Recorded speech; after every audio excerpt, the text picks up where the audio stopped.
Yeah, how you doing, guys? This is Kareem from Morocco, and these are Moroccan tales in English. And this is addressed to native, if possible, but basically to non-native speakers of the language, advanced learners of the language in Morocco.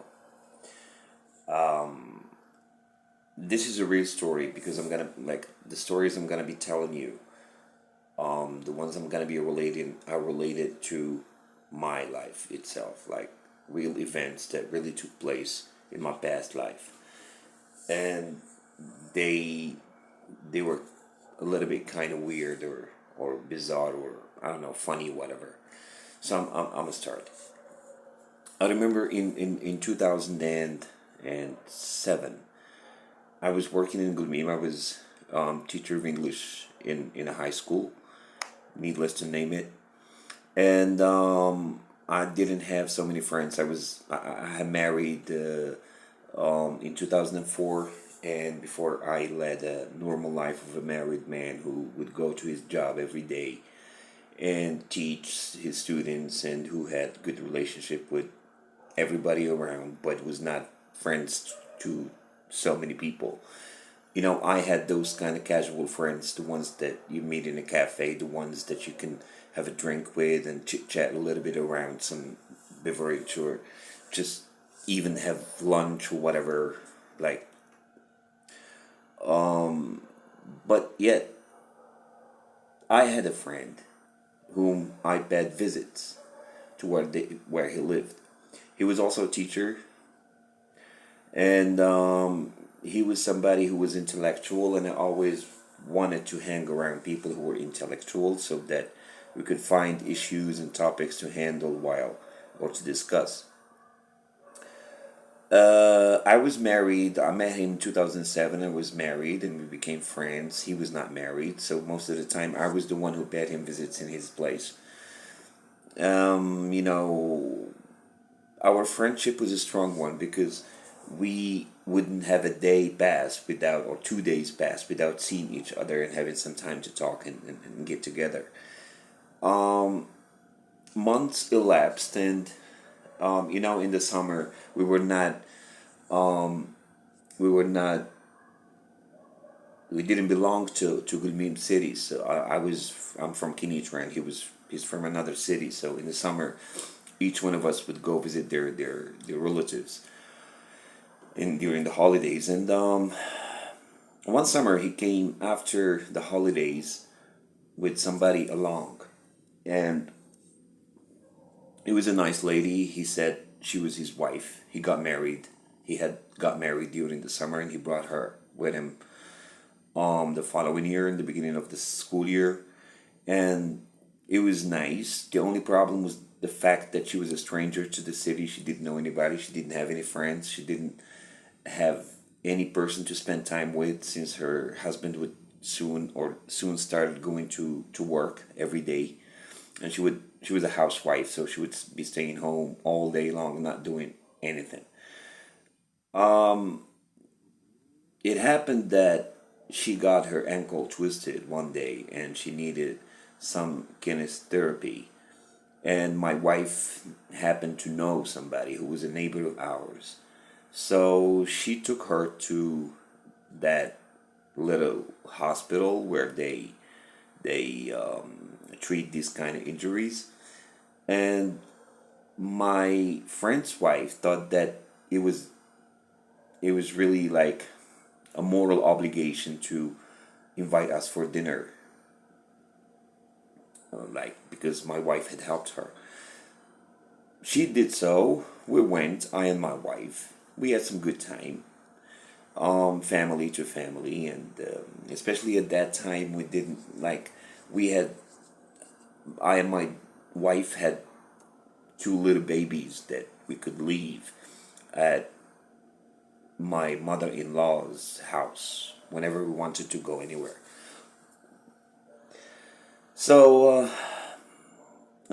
then started a relationship, a friendship between my wife and my friend's wife, and finally she was no longer lonely, and They started paying each other visits, like even if I and my friend were not there, they would call each other on the phone. They would hang out for hours, and they would chit chat in the house for many hours a day. They would go to the gym together, and friendship, a real friendship. And my wife had she was the closest to my wife at that time. Earlier that year, in 2009, I think, or 10, I think 9, I I bought a gold ring to my wife, and it was a little bit expensive. And she was so happy with it that she decided not to use it and just to put it in her wardrobe and keep it there and just use it whenever she wanted to go to an important festivity or gathering, whatever. One day, I woke up to my wife telling me, Karim, did you see my ring? Said, which ring? She said, the one you just bought me. Said, well, what would I do with your ring? Why, I wouldn't even notice where you put it. Like, I don't know where you put in it. She said, well, I just asked because I know you don't pay attention to these things, but it's so crazy that it's not in its usual place, but I always see it. I said, well, search well, because we cannot accuse anybody of such a deed. Especially that there were not so many people who would come into our place. Who would come? Um, my wife's sister, my wife's mom, and my wife's friend, like my friend's wife. So three people, three females, that would go into the bedroom. She searched everywhere. She put the whole bedroom stuff upside down. Checked every single item. It's not there. She confirmed that to me. Well, then, since we couldn't have any doubts towards my in laws, my sister and mother in law, all the doubts were directed to my friend's wife. We felt betrayed, but I said to my wife, wait, let's see what we can do. That night, I met a friend of mine, and he was in the police force, but I met him on basis of a friend, not on basis of his being a policeman. I told him everything, and he said, well, you got one of two ways. Either you go officially to complain about this theft and accuse this wife of this friend of yours, or you just let it go and you forget about it, and you just like severe the relationship with this lady, as the two states would do. I couldn't indeed file any lawsuit or complaint, or whatever you might name it, at any police headquarters or court or whatever, because he was my friend, and I wouldn't just accuse his wife of doing something she might be innocent from. That was not something I could do. But at the same time, my wife wouldn't accept the idea of just letting go of the whole thing and not searching and just losing her favorite ring, and continue on a relationship, part of which is susceptible of theft. She could not.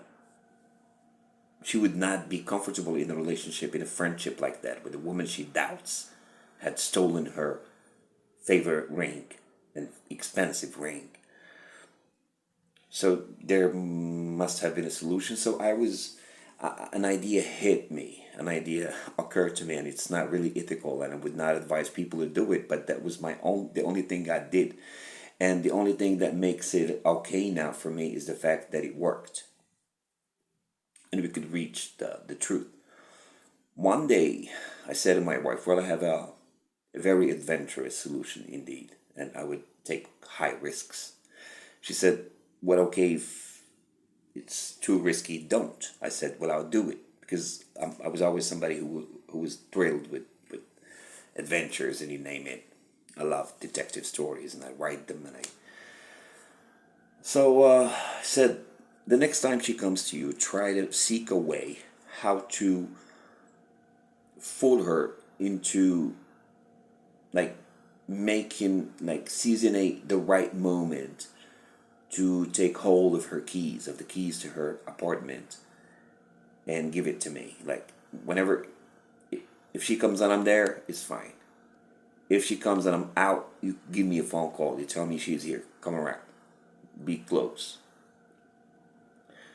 That happened, and fortunately, I was in the house. So it just when she came in, I just said I apologize. I said I'm sorry, I gotta go do something, but I just remained around. I had a chit chat with the concierge of the building, and like in 20 minutes, 25 minutes, my wife called me and she gave me the keys. Said well, she went to cook something in the kitchen. I just grabbed them and gave them to you, and I would make her stay in the kitchen as long as possible. I got on my bike and I rode to the closest key maker and I made doubles of the keys. The key to the building and the key to her apartment in the second floor. On the second floor. So I came back quickly, gave her the keys, she put them back in their place, and it was fine. It worked. Then we waited for the next time she would come. My wife was supposed to detain her as long as she could. 1 hour, 1 hour and a half would do, and that should have coincided. That was a condition with the time, with some time her husband is working, who is my friend, having classes, impossible to leave the institute, and that worked, and it worked very well for me. With the beautiful coincidence, because that thing happened on a given day at around 3 p.m.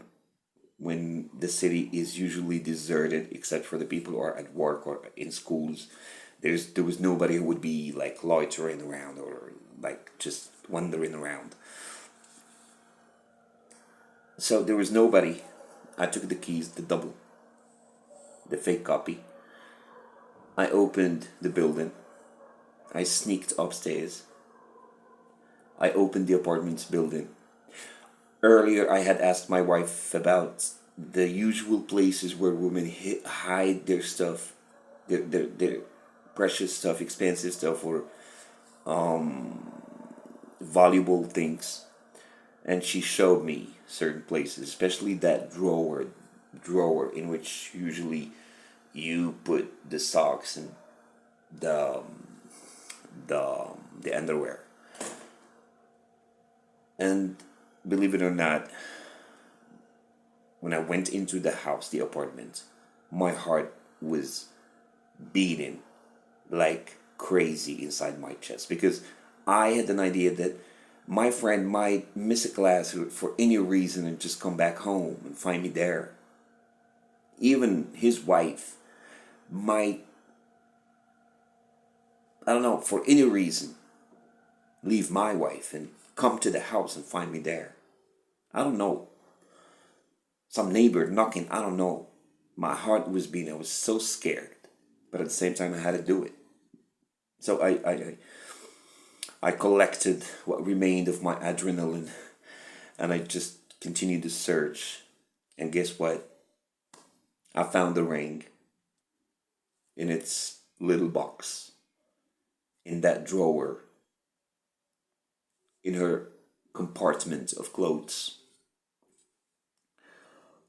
The same box my wife had used to keep her ring inside. I took it quickly. I felt the triumph of the the the the, the, the thrive and the triumph. Even though I felt disappointed because in the end eventually my friend's wife, who is my wife's best friend, betrayed our trust and stole my wife's favorite ring. But still, I took it, I closed the apartment, even I remembered the number of twists of lock, or the locks, the number of locks to the door of the apartment. I remembered to put everything like as I had found it, like the way clothes were arranged, and you name it. And I sneaked out. I called my wife. That was the first thing I'd do. I asked her to come out in the corridor of the building outside our apartment. And I just gave her the ring and said, please do not react. Here is your ring. Be happy. Try to get rid of her in a very gentle way, giving her an excuse of whatsoever. And if you want my help, I might provide help. Call you, I don't know, tell you something popped up and you gotta come to your family's house or whatever, and just you gotta kick the shit out of the house.